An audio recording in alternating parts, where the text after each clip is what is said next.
Okay, if we could reconvene, we have reconvened from closed session, and the next item on our agenda is the Pledge of Allegiance.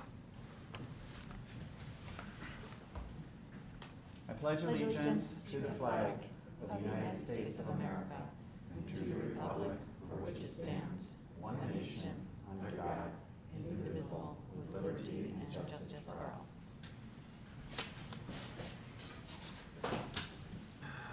Okay, next up is the approval of minutes. The chair will entertain a motion to approve the minutes of the January 12th, 2021 regular meeting of the Board of Education as presented. So moved. Second. All in favor? Aye. Aye. I abstain. Any opposed?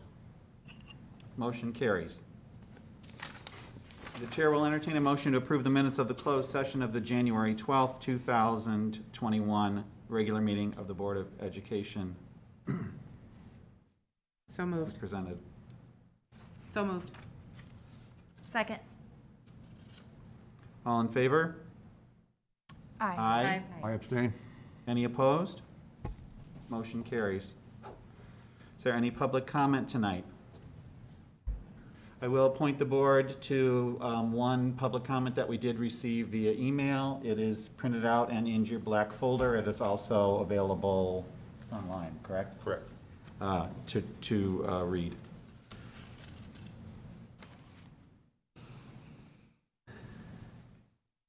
Next item is the consent agenda. The chair will entertain a motion to approve the consent agenda as presented. Number 1, personnel recommendations. Yolande Neaplay, special education teaching assistant. Matthew Alasakis, Westmont High School volunteer baseball coach. Number 2, approval of the January 2021 expenditure report. Number 3, ratification of the December 2020 regular payroll. So moved. Second. Roll call, please. Ms. Conover? Yes. Mr. Armstrong? Yes. Ms. Boyle? Yes. Ms. Hoover? Yes. Ms. Redondo? Yes. Mr. Price? Yes. Ms. Strohmeyer? Yes. Okay, we'll move to our information and discussion items. The first item is an update on the 2020-2021 school year.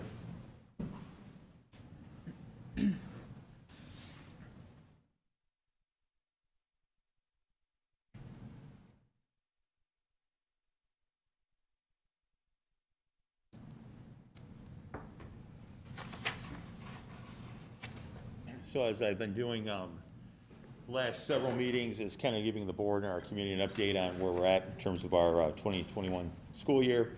And this is a little bit different than the presentation that's connected to board docs, because I did look at some of the data today and update it for the most recent information. And then what I'll do is I'll attach this presentation to board docs so everybody will have the updated version. One change is the governor announced that DuPage County is now in phase 4 tier 1 mitigation. So we were in tier 3, then tier 2, now tier 1.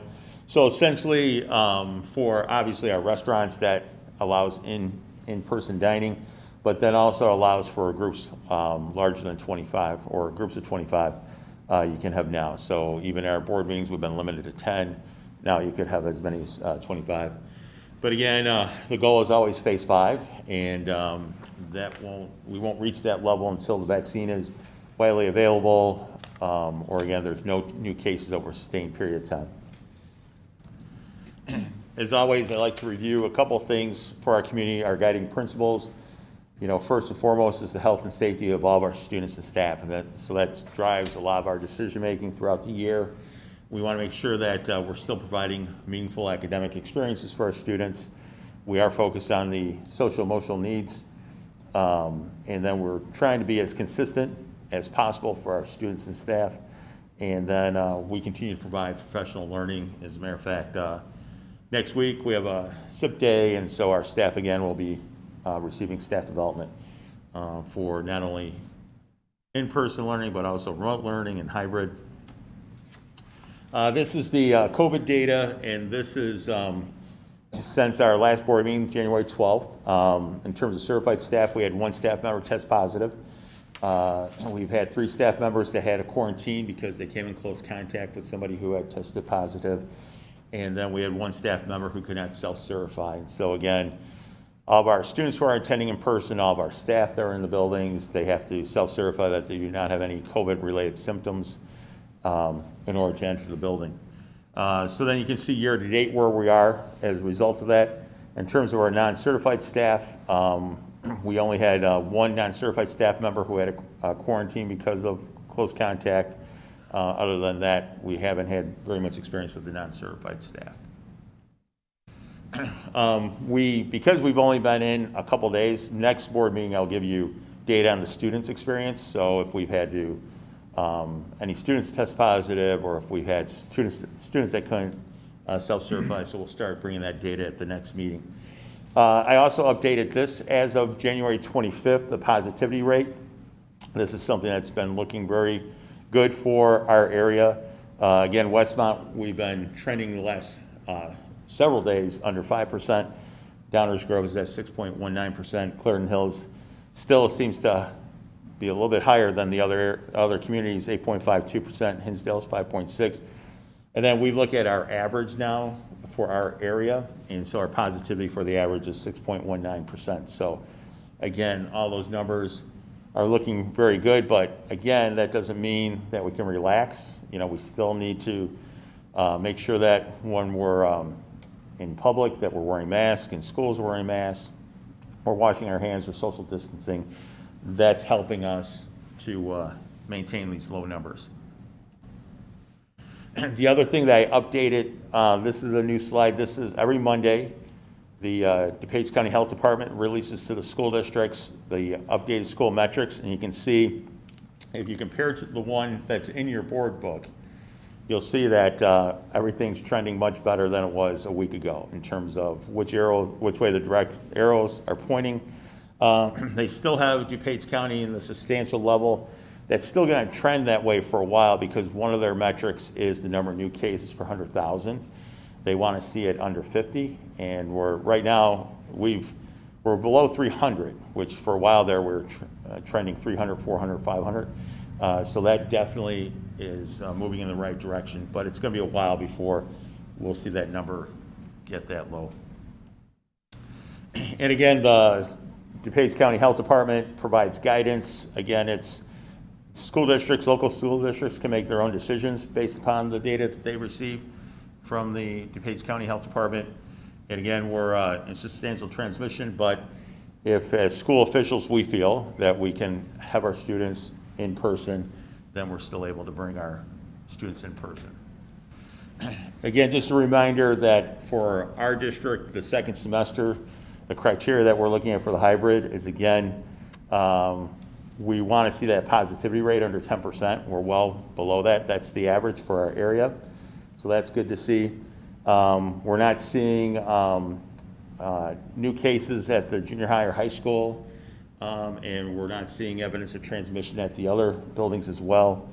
And so because of that, we feel that we can maintain our hybrid model going forward. And so far, we've been able to maintain the health and safety of our students and our staff.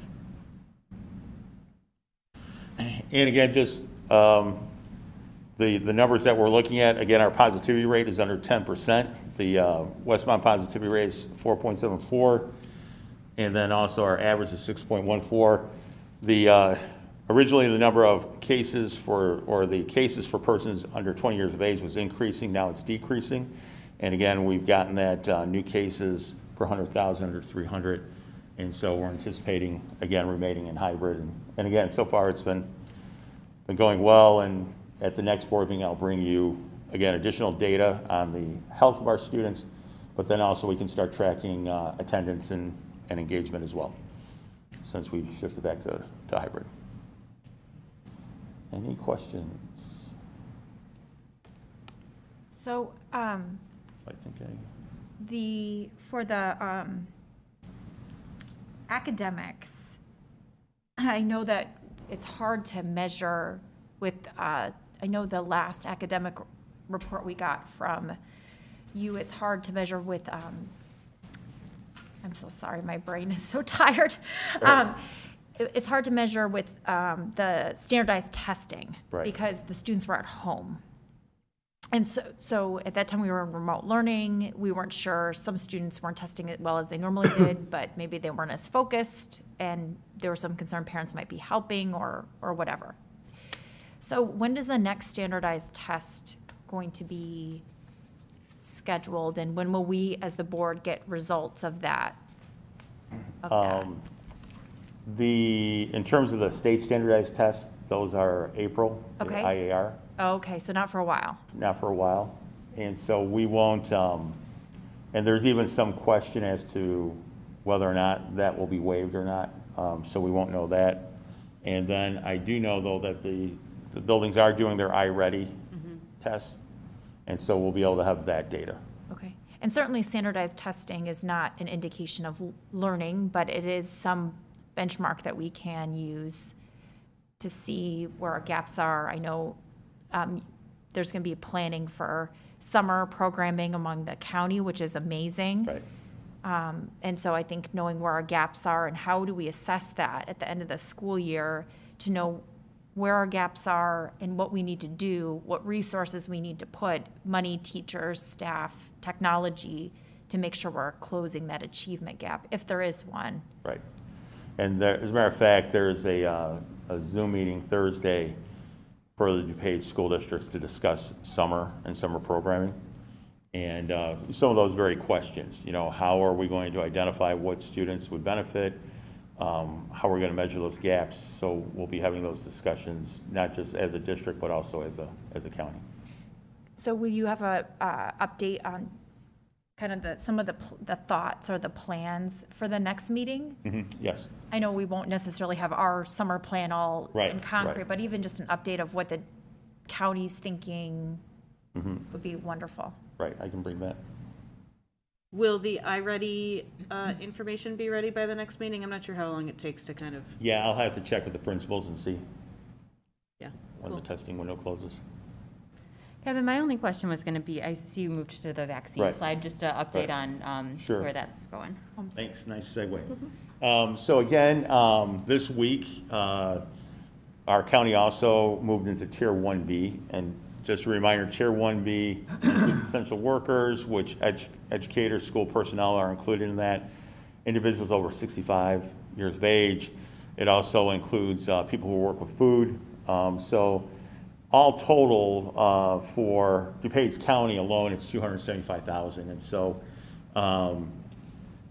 the DuPage County Health Department's still telling us that at the rate that they're receiving the vaccine, that's still going to be approximately 3 months before all of Tier 1B is vaccinated. And so, again, the school districts working with the ROE, DuPage County Health Department, we're all coordinating our efforts. And so all 13 high schools are going to be vaccination sites. For school personnel, we're all finding partners that can be providers for us. The challenge is going to be, again, getting the number of vaccines we need. And the question was asked of the county health department. Educators represent about 20% of that 275,000. So, and the frustration on the health department's end is, 1 week they'll get 20,000 vaccines, the next week 13,000, then 8,000. And so we were looking for some type of commitment. Could there be a way that you would say 20% go to schools and this percent, and they're not making a commitment at least right now in terms of that. So it's kind of like everybody's got to be at the ready, as soon as we find out, then we'll, we're prepared, we're ready to get our people vaccinated. So it's just a matter of when the county gets alerted and when they start notifying school districts regarding that. And then just to kind of put it all in perspective, there's close to 1 million people who live in DuPage County. So if for 300,000, it's going to take about three months, then you can imagine, to get the entire county vaccinated, it's still going to be a little bit of time before that happens. Can employees who live in Cook County sign up through their links and not elect to get it maybe sooner if it's more available through Cook County? Sure, and educators, employees can register as many places as they would like. They can reach out to their doctor. That's just one less that we have to account for on our end, so definitely, people can reach out to other contacts and see if they can get on a list. And what has the communication been like with the staff as far as like sharing those registration links with them to get them informed? And as far as, let's say I'm a teacher who lives in Cook County and I go get it, how do I, we talked a little bit last time about that whole Right. communication piece, just because, if there are teachers who are already getting it, let's keep track of that, since that is part of the indicator of moving to full days. And Right. Also hoping we can circle back to our conversation from the last meeting about, it's the indicator, I think we said shouldn't be that they're all vaccinated, Right. because they have the choice not to be. So has there been any more development also in what that would be? We surveyed the staff, we're trending about 90% said yes, they would receive the vaccine. So that's excellent and definitely trending higher than a lot of school districts. So I don't think that'll be an issue. The health department, the question was asked, can you kind of give us an idea what % of staff should be vaccinated so that there's a level of confidence? And they said they really can't put a percentage on it because, again, the research on the virus is so new. Sometimes you're hearing saying 5%, 80%, sometimes higher. But I think if we're trending 90%, that'll be excellent. And then as we receive those resources, we'll be sharing those with our staff as well. So we'll be communicating that they can register and then also notify us if they've received the vaccine. Do you know if besides the health department, are the other factors, like at a ready point, like the providers, I guess, or the vendors that we're using, are they ready to go? Like at the moment that the health department says, okay, we're scheduled to get vaccines at this point, are they ready at that time, or is that still pending? They're ready. They have their PINs. They all have to apply and receive PINs. So the providers we're working with have their PINs, and then also they have their personnel ready to go. So it's more or less just a matter of getting the vaccine and notifying school districts when it's available. Is there planning that needs to happen at our high school, though, about hours, the process, supplies? A lot of that is done by the provider. Okay. Like we'll have some of our personnel on hand just to observe, people who have received the vaccine. Because once you receive it, you have to be observed for a period of time. But in terms of the scheduling, the personnel, those things, that's the provider. All the permission, the sign off, all those types of things, that's the provider that provides that to the district. So to follow up on Adina's question, is our provider ready to go? Do they have those things in place so that when we do get vaccine, we're ready to go? Yes. Okay. Are we allowed to share who the provider is? We're working with Westbound Pharmacy. Awesome. Thank you. And thank you I'm glad that we're working with a small local business as well. Awesome.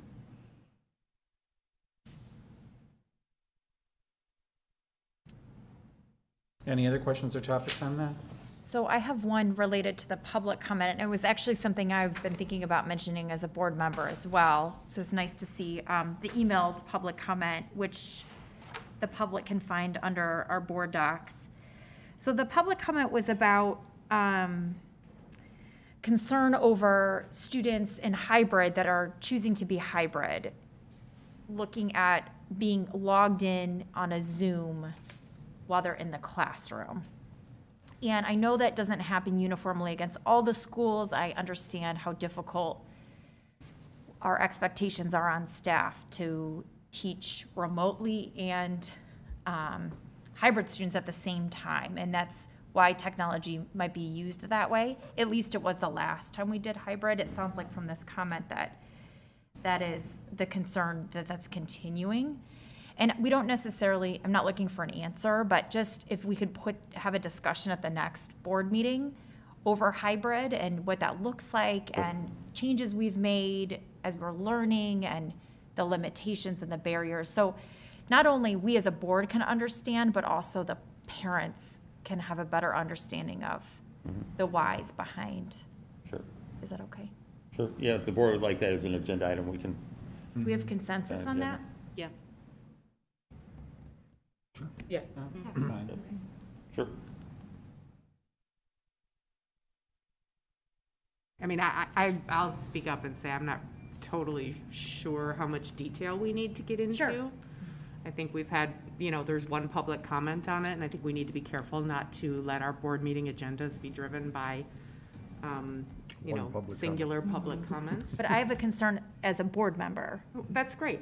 And so I think it's important that we make sure we address that too. Sure. But I do want to make sure that, we don't spend a lot of the administration's time and a lot of the board's time sort of reviewing things that we've already been over. I guess that's my concern. If there's truly new things that have happened, that's fine. If it's just addressing, like clarifying an issue that maybe there's a misunderstanding in the public about, I think we should talk about that too. Sure. I guess my concern is, I know we were using Zooms for hybrid. Students were logged into Zooms all day. Right. And so I'm not sure if that still is the practice, and I have concerns about that, just like to understand that. Yeah. So is it specific to that issue Yes. alone, or is it all of the processes we were doing before and all of the new? And I agree, Processes. I completely agree, know what I'm Laura. saying? I don't want us to do a whole hybrid presentation of things, Right. absolutely. So I'm I so think it's happy you important said we're that. clear Yep. with Kevin about what we're actually looking for. That's a great, thank you. That's a great, because I absolutely do not want all the administrators to do Right. their Dana, presentations again. Will you think about that and then send me an email as far as an agenda Sure. reminder or item so that you've coalesced that into what you're looking for? Sure. And then we can talk about that at the agenda meeting. So if you can do that before next Tuesday, Yep, that'd be good. That'd be great. Yeah, just to add my thoughts on it, if that's okay, I think, it would be great to get a little bit of an update on, maybe how some of the strategies have changed a bit. I feel like too, if there are concerns about what's happening at the classroom level, always encouraging people to reach out to the building administrators is also, Yeah. I think, the Right. quickest way to get to some of the concerns about what's happening on the classroom level. Sure, definitely. Okay, anything else on the update for the school year? Okay, let's move on to the strategic plan update. And John Mr. Jonak Jonak is here and will be providing that.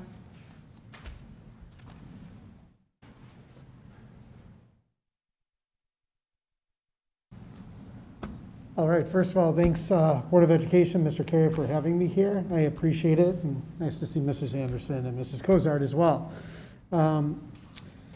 So in regards to our strategic plan, we know that the plan has these different components. I'm not going to read them off to you, but we know that these are important parts to the creation of our strategic plan. To look at what we've done up until this point, we had, it was about a year ago at this point, February, that we met as a community at the high school and we went through the SWOT process. And for those that forget what SWOT stands for, that's strengths, weaknesses, opportunities, and threats. So during that, we identified by going into many different groups made up of community members, parents, educators, and I think we had some students there as well. We identified these areas, the finances, facilities, and then preparing, the main one being preparing students for post-high school academic, and that includes that SEL piece. And it doesn't just mean, by the way, post-high school isn't just about academics. There's a lot of different trades in there, other choices. Want to make that absolutely clear. Next, we had surveys, and so we wanted to send out a survey to the parents, but as Mr. Carey and I worked together to create that survey, and I worked at least with one board member on that survey, we realized that we already had a lot of data from our 5 Essentials survey. So, and that was over 7, almost 8 years of data that our parents had taken the survey. So we didn't want to ask the same questions because that didn't make any sense. So we asked different questions, and we sent that out in December, and we closed that window in January, and we received those results. We had, based on that data, one of the questions was, would you like to come into a parent focus group? And so we had those focus groups for anyone that would like to attend. We had those focus groups 2 times in January, the 13th and the 14th and the 21st. Additionally, Miss Amy Quattrone, who's part of the Westmont First organization, she went and had a similar conversation, and I'll share with you some of that feedback. So the reason why I'm here is to share with you kind of what our findings are and give you an update up to this point, what's going on with the strategic plan. And so why are we focusing with a graduate? We're focusing with a graduate because, and these are not our stats, these are national stats. So who is graduating from high school? That's 79% of Asian students, 72% of white students, and then 50% of African American and Latino or Latinx students. Additionally, you can see there who is ready for college or work ready, and you can see the stats. We're looking at a major gap that we need to be considerate of, and we need to make plans to remedy. And then there's a perception gap as well. And so when you look at the perception gap, depending on where you sit, whether you're a student, a teacher, a parent, a professor, or an employer, different people consider that high school graduation diploma, they consider that to be part of the basics or not. And as you can see, the professors and the employers are looking for a little bit more. So what did we do with our parent focus groups? We had our meeting, and during that meeting, and it was on Zoom, of course, like everything else nowadays, and in that meeting, we went over the highlights of the survey, which I'm going to go over with you, and we asked our parents to look at, to discuss the future of CUSD 201 schools with a non-COVID lens. It's really difficult to do, but that's what we were asking them to do. We focused on our graduates. We focused on what I'll talk to you about is a portrait of graduates, so the hopes, aspirations, dreams, and then the skills, the habits of mind. And so on top of that, we also mentioned to them that we knew, based on different conversations we had had at the administrative table and other educators, we knew that education, literacy, was needed to be a cornerstone of whatever we come up with. So the highlights that I shared with the focus groups that I'll share with you as well is that we had approximately 250 participants take the survey, approximately 230 English speaking and about 20 Spanish speaking. And through that, we saw that parents were generally happy with the pre-pandemic learning experience and the facilities for our schools. Over 90% believe that communication at the school level was timely and helpful, and they believed approximately 87% or so from the district level. So communication, we were getting some good feedback in that way. 87% also said that they would recommend our schools. So some of the data we pulled, we had 3 priorities that we asked our participants, our parents in this case, to choose that we would focus on over the next 5 years. Recruiting and retaining that high quality staff was the very most important thing, along with preparing students for life after high school. And then it was a tie between providing support services for students that had those needs and coming up with new and innovative programs to improve. In regards to our 4 greatest strengths already as a school district, the quality teachers and staff was the highest ranking, and then the small close-knit community with that supports education was next as a close second, and then small class sizes, and then safe and secure schools. So all that money we put into making the schools safe, well done. So why are we focusing on our graduate? Because we are a K through 12th grade school district. And so when we look at the portrait of the graduate and we concentrate on what we want that end individual to look like, that's really going to be the North Star of our strategic plan. And as you can see there, there's some different bullets there. We took those bullets underneath there as far as what our portrait is, and we asked our community different questions. One of the things we asked our community, our focus group to look at was the 7 survival skills for careers, college, and citizenship. So you see them ranked there, and they're not ranked in any specific order, but they're listed. And we asked during our focus group for parents to choose their top 3. And so for the first focus group that we had on the 13th, it was critical thinking was the number 1 by far. And that's critical thinking and problem solving, along with oral written communication and curiosity and imagination. For a week later, the other focus group that we had, critical thinking, problem solving, and that effective oral written communication, that was tied for the first place. And then the agility and adaptability. As we went on in the evening on the 21st, we heard flexibility was one of the major themes that evening.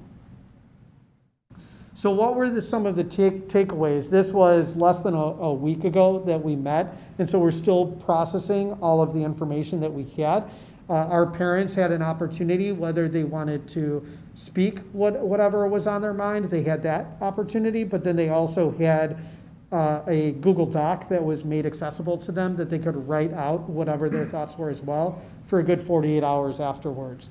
And so these are some of the things, not in any specific order, that when we're looking at our portrait of a graduate, what people want to see in that graduate. So empathetic, flexible.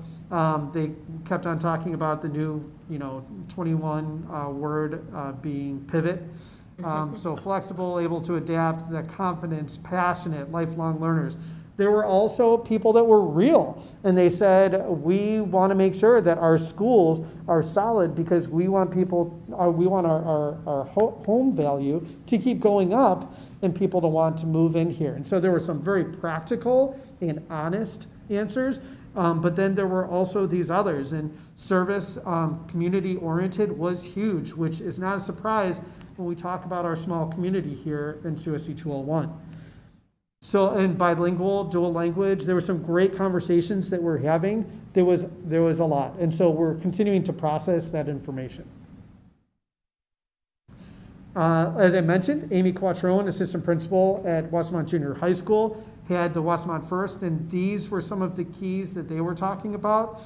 It's interesting that we're seeing a lot of different trends with the lifelong learners and empathetic and kindness and patience, acceptance of one another. There were big ties to the interpersonal, that eye contact, as you can see there. That was something that was really big, which is interesting because sometimes culturally, eye contact can be difficult with some cultures, generally speaking. But an emphasis also on the trade skills. So some good feedback from our community as well. So what do we have for our next steps? We have heard from parents so far. We have heard from the community. We have heard from staff members. We had our SWAT not too long ago. Now it's time to meet with our students. And so Friday, I have like one of the best days ever. I am going to be meeting with a group of 4th and 5th grade students, 6th and 8th grade students, and 9th to 12th grade students. And so we're still kind of putting that together and working with the different administrators. And we're going to be asking them, what they want. And we're going to be putting that together for you all. We're also going to be meeting with staff and getting their feedback again, because it has been a year, and now that we're focusing more on the portrait of the graduate to help us with that strategic plan, we want to make sure that they get an opportunity to have a voice as well. And then we could create that portrait of a graduate, and then from that portrait, we establish our core beliefs, and then we move forward from there. Now, one of the big things that I want to make sure is clear to you all is that SMART goals, strategic planning, and actually building in the goals and the measurements and the metrics, that still needs to occur. But this is the most important part of the strategic plan, so that we can build it up from there. And now I just wanted to open up, not that I have the answers for you, but I want to open up to any questions you may have. Can you talk a little bit about how the parent meetings were determined? Like how were the groups of parents selected? Sure. Was it So voluntary, et cetera? it was completely voluntary. So we, the last like 3 questions in our survey that we put out in December and January, it was, would you be interested in being part of a Right. parent focus group? And then if so, we ended up sending out something saying we can either do it on this day or this day. And people just chose which one they would rather do. Everybody who wanted to participate was offered an opportunity. Oh, to yes, participate. yes. Okay. Yep.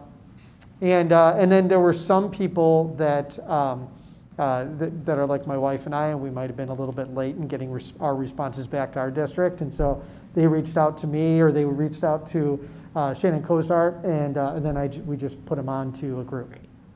There was, I think, one parent, maybe more, that wanted to be on both, even though we told them, we're asking the same questions, just so you know. How do you choose the students? Is it that voluntary, or How did I choose what? how are the students chosen to The participate? students, I asked so right now I'm working on just the 8th grade for my school. And I sent out an email, and honestly, I was looking at the time, and I was looking at, okay, are you hybrid? Are you remote? Are you going to be on a bus? Are you not going to be on a bus? So that's really where, and I wanted to get a diverse group of students. So it's not all I could have gone with all my honor roll kids, or I could have gone with the students that are on the student government.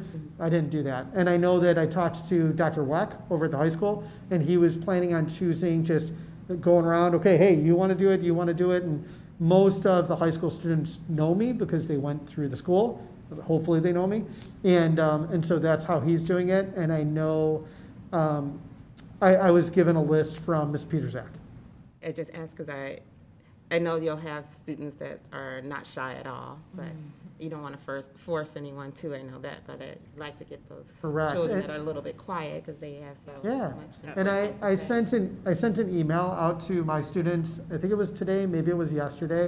It was yesterday, and I said, if you'd like to be a part of this, that's awesome. You can have your breakfast while we're eating or while we're talking. It's real light. You can't get answers wrong. So hopefully that helped a little bit. We'll see if I'm sitting by myself on Friday morning at 8 a.m.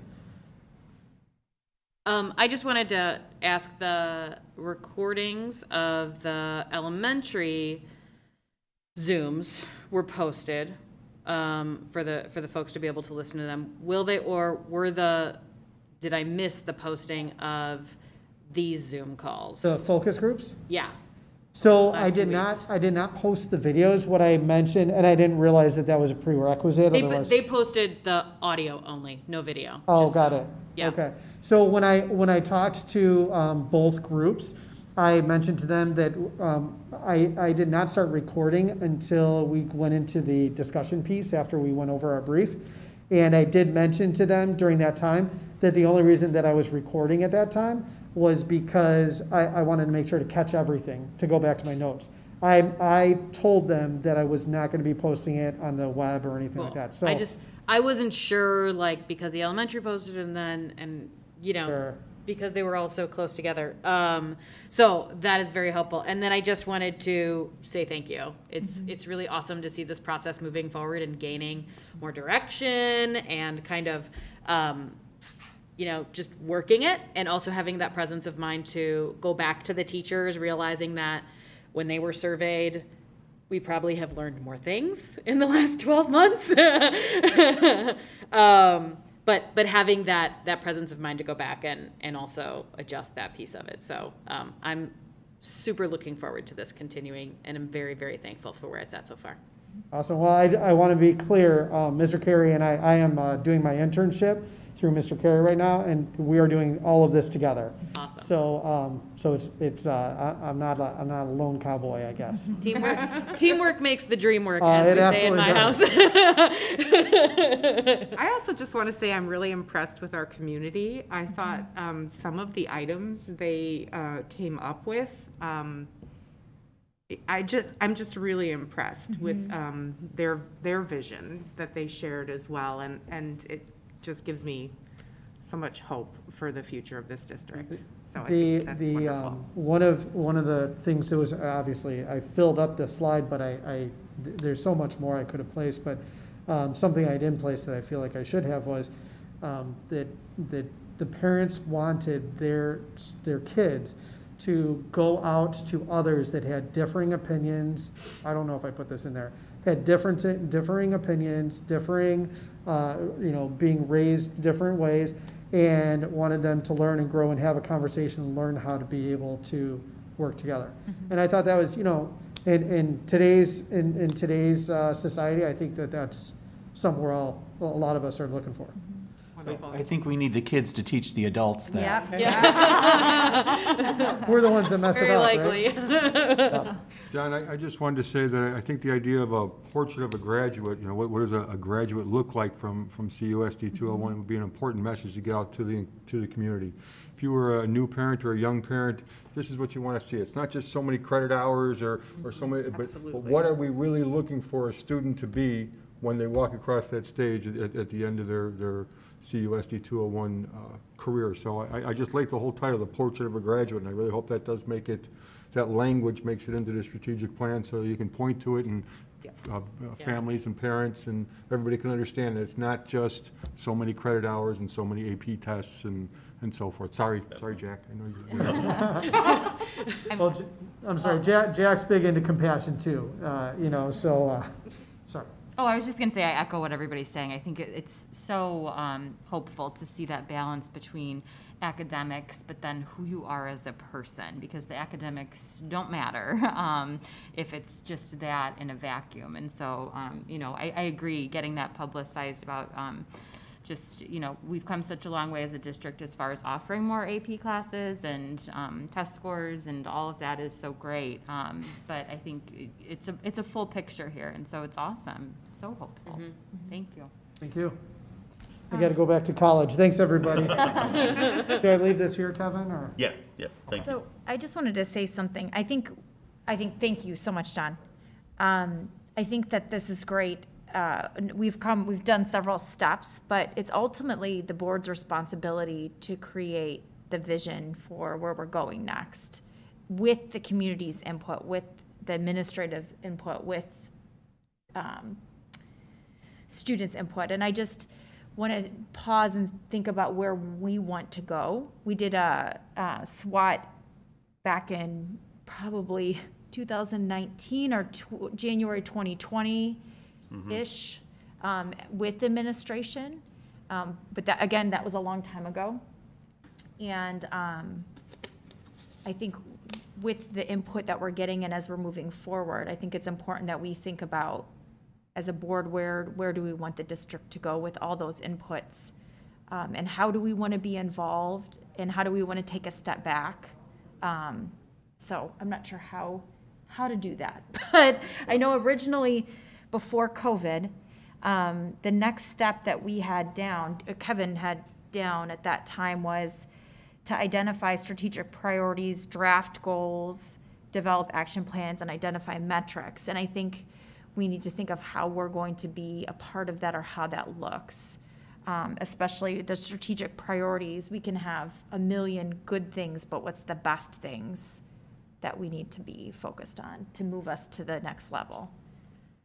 And Dana, this is all part of that process, Yep. And so what I anticipate is, as we gather more information from all the different focus groups, that helps us to identify those priorities as well. Mm-hmm. And then there would be a board workshop in which the board is looking at the information and with some input from the admin team of where we think, some of those priorities need to be, and then the board weighs in on those. And so that'll be part of the process. So there will be a board workshop in which you'll be part of that process to flesh it out.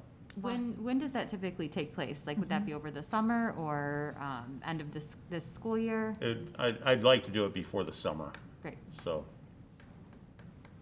we're trying to bring this in for a landing. Great work. Thank you. Thank you. This is awesome. Okay, any other questions or comments on the strategic plan update? We will move on to staffing budget timeline. And every year, this time, for our new board members, I share with the board kind of our timeline as an admin team.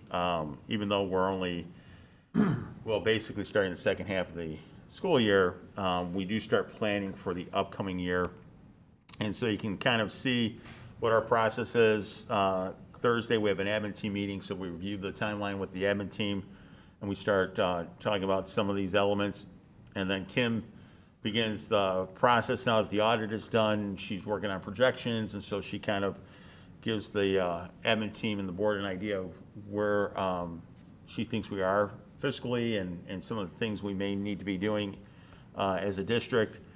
And then when we get to, and there are periodic updates to the board throughout this process, but then one of the key dates is March 16th, and that's when I have to have for the board our staffing plan for the upcoming school year. So how many staff we need, that type of thing, and ask for the board's approval of that. And again, there will be opportunities for updates to the board prior to that. And then once we kind of get through that piece, then probably the next big date is in June, when Kim would present the tentative budget for the board review, which ultimately gets approved then in September for the upcoming school year. But this just kind of gives you an outline of the steps we take as an admin team as we develop our staffing plan and then also our budget for the upcoming year. Any staffing questions, budget timeline questions? Okay, presentation of monthly financial statements. Good evening. We have 2 months to present tonight. So first I'll start with November 2020. During the month of November, we received $399,000 from the state. There were $44,000 worth of fiscal year 21 payments and $3,000 of fiscal year 20 payments that were vouchered, but we had not received at that time. We did receive one installment of the 2019 tax levy in the amount of $185,000. Total property taxes collected to date were $24.3 million. That was a 98.45% collection rate and was slightly lower than the prior 2 years at 98.9 for both of those years respectively. So we did in the ed and tort funds, revenues were comparable to the prior year averages. And again, we received that $399,000 was all in the ed fund. We did not receive any revenue in the transportation fund during that month. And as far as expenditures go, they were comparable to the prior year averages without contingencies and below prior year average with the contingencies in the ed fund. And in the O&M fund, we were 28.73% spent to date without the contingencies and 27.31% spent with. Last year it was 36.33. Our expenditures have been a little bit lower just because we have not had students in the building, so some of the expenses in the O&M fund are not where they typically are at this time of year. And then obviously in the transportation fund, because of COVID and the low amount of transportation that we've needed, our expenditures are lower than they normally would be. And then, does anybody have questions on November? Okay, I'll focus on December. So during December, we received $231,000 from the state. There's $211,000 of fiscal year 21 payments that are vouchered, but we haven't received. We did receive 2 installments of the tax levy totaling $168,000, so they were relatively small distributions during December. And so total taxes received to date are almost $5 million, which is a 99.13% collection rate. This is lower than the prior 2 years at 99.69 and 99.81 respectively. And one of the things I want to point out is that we have about almost $215,000 of uncollected taxes, and that's even through today, and compared to 71,000 last year. So I don't know what that means for the district. We do, sometimes people pay their taxes late, and we do receive some late payments, but this is a significant difference from what we typically see. So obviously, if we don't receive those taxes, that's lost revenue, and I don't know how long it may be that it takes for us to recoup that. But typically, we don't, receive all of the tax revenue in a given year anyway. But this is quite a bit more than normal. So I just wanted the board to be aware of that. And then as far as the ed and tort funds, revenues are comparable to the prior year averages, slightly below because of the tax payments. And then obviously interest income earnings are low. Interest rates are, basically at almost 0%. So anyway, we did receive $231,000 of fiscal year 21 payments, of which $120,000 is evidence-based funding, and then there's $50,000 of payments vouchered and not released. O&M fund revenues are higher than the prior year averages right now. And the transportation fund, obviously they fluctuate year to year.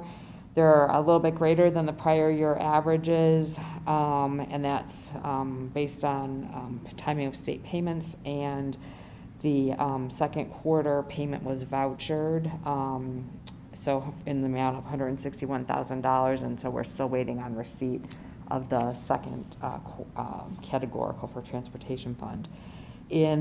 As far as expenditures go, expenditures are comparable to the prior year averages in the ed and tort funds without the contingencies, and below average, with contingencies. And just remember that we put in a large amount of contingency for, because we didn't know what to expect and what we would need. So so we would expect that we have not needed to spend quite as much money as we thought. I do want to just highlight that in terms of teacher salaries that we budgeted, administrative salaries that we have budgeted, we are on target at that 50% spent to date in December. So we're running as planned there based on what we've been moving forward with.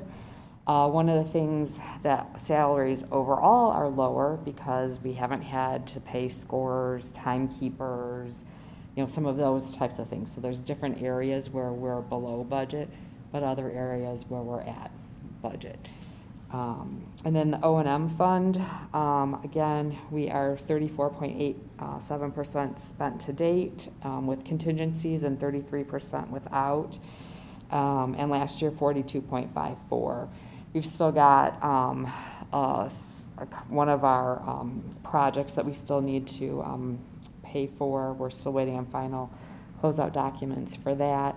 And then we also will be doing some of the bid notices for our building automation system and our school maintenance project grant coming up in February.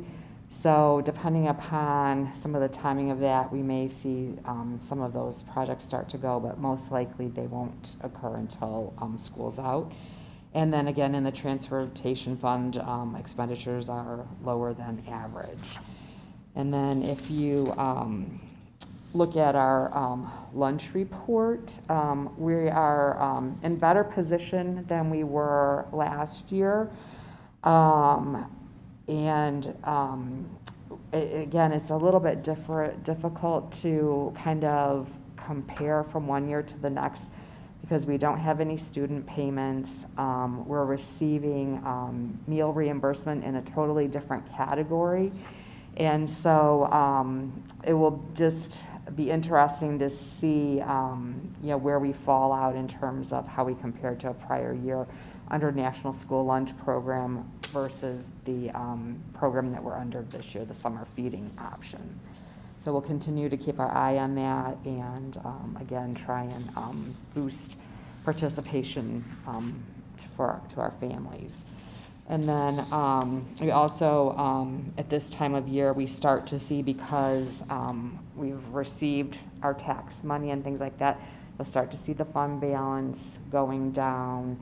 Our investment balances will go down because we'll be using that money to pay bills until the next wave of tax payments come in the end of May or beginning of June. Does anybody have questions? All right, thank you. Superintendent's report. A couple items in my report, and again, even though we're only in January, we're already thinking about next school year, and so we just want to let parents know of who will have an incoming kindergarten student next fall for the 2021-2022 school year, that will begin registration at Miller on Friday, March 5th, and then Monday through March 8th through Friday, March 12th, 9 a.m. to 11 a.m., and then 1 o'clock to 3 o'clock p.m. Our district does offer full-day kindergarten as well as a bilingual program, dual language program that starts in kindergarten. The state law requires that a child must be 5 years of age on or before September 1st, 2021. To be admitted into kindergarten, we must have a notarized copy of a child's birth certificate with the embossed seal. So this is just letting our families know, and if those dates and times don't work for a family, they can contact the school, and the school will make appointments for those families. And then the last item I have in my report, you know, on a weekly basis, I communicate to staff, and in my emails, I always thank them for all their efforts, but I don't think I do enough publicly, and I just, you know, we transitioned to hybrid. The staff and administrative team has done an excellent job with that transition, and it was very smooth. I just wanted to thank all of our teachers, our staff, our administrators for all their work in this very challenging year, and they've been stepping up and doing a great job. That's my report. All right, very good. Thank you. Are there any board reports this evening? I have just a couple of quick items. First, I would like to applaud the optimism of the band boosters. Today, they announced that they will be having their annual 31st craft fair show this year, December 4th, 2021, back at the high school. I love their optimism. I look forward to attending it. Secondly, I'd like to congratulate Joel and the board. The decision to put part of the self-eval out there for the public was a wonderful decision. I did go back and watch the meeting, and the information that the community now sees and understands on a better scale, on a larger scale, hopefully, is very important. I would encourage anybody who didn't watch that presentation to go back and take a look at it to have a better understanding. I thought it was just wonderful. I certainly hope that Kevin and Ange, the two new board members, that they've had an opportunity to do it, and I certainly hope that we would encourage Dee to take that to other communities. I mean, I was really impressed with the information that was there, and it's just never been out there for the community before, and really, I thought it was a great idea, and I just wanted to publicly say so. Thank you, Gary. Any other board reports? I just want to say thank you to all the teams, and the transition back to hybrid and Carline and all of that was seamless, as seamless as it could be, and it has just brought a smile to my face every day. Seeing all the kids and seeing them get back in the school if that's what they so choose, and it's just been wonderful. So I know it was not easy, but I want to thank all the teams that had everything to do with that. And I also just want to shout out to Team Westmont. I saw our positivity number at like that in that 4% range, and I was like, yay! Great job masking up and really taking all of this very seriously and supporting, being able to support our local businesses, and balance out supporting the health and wellness of the community. So shout out to both. So thanks. Okay, public comment?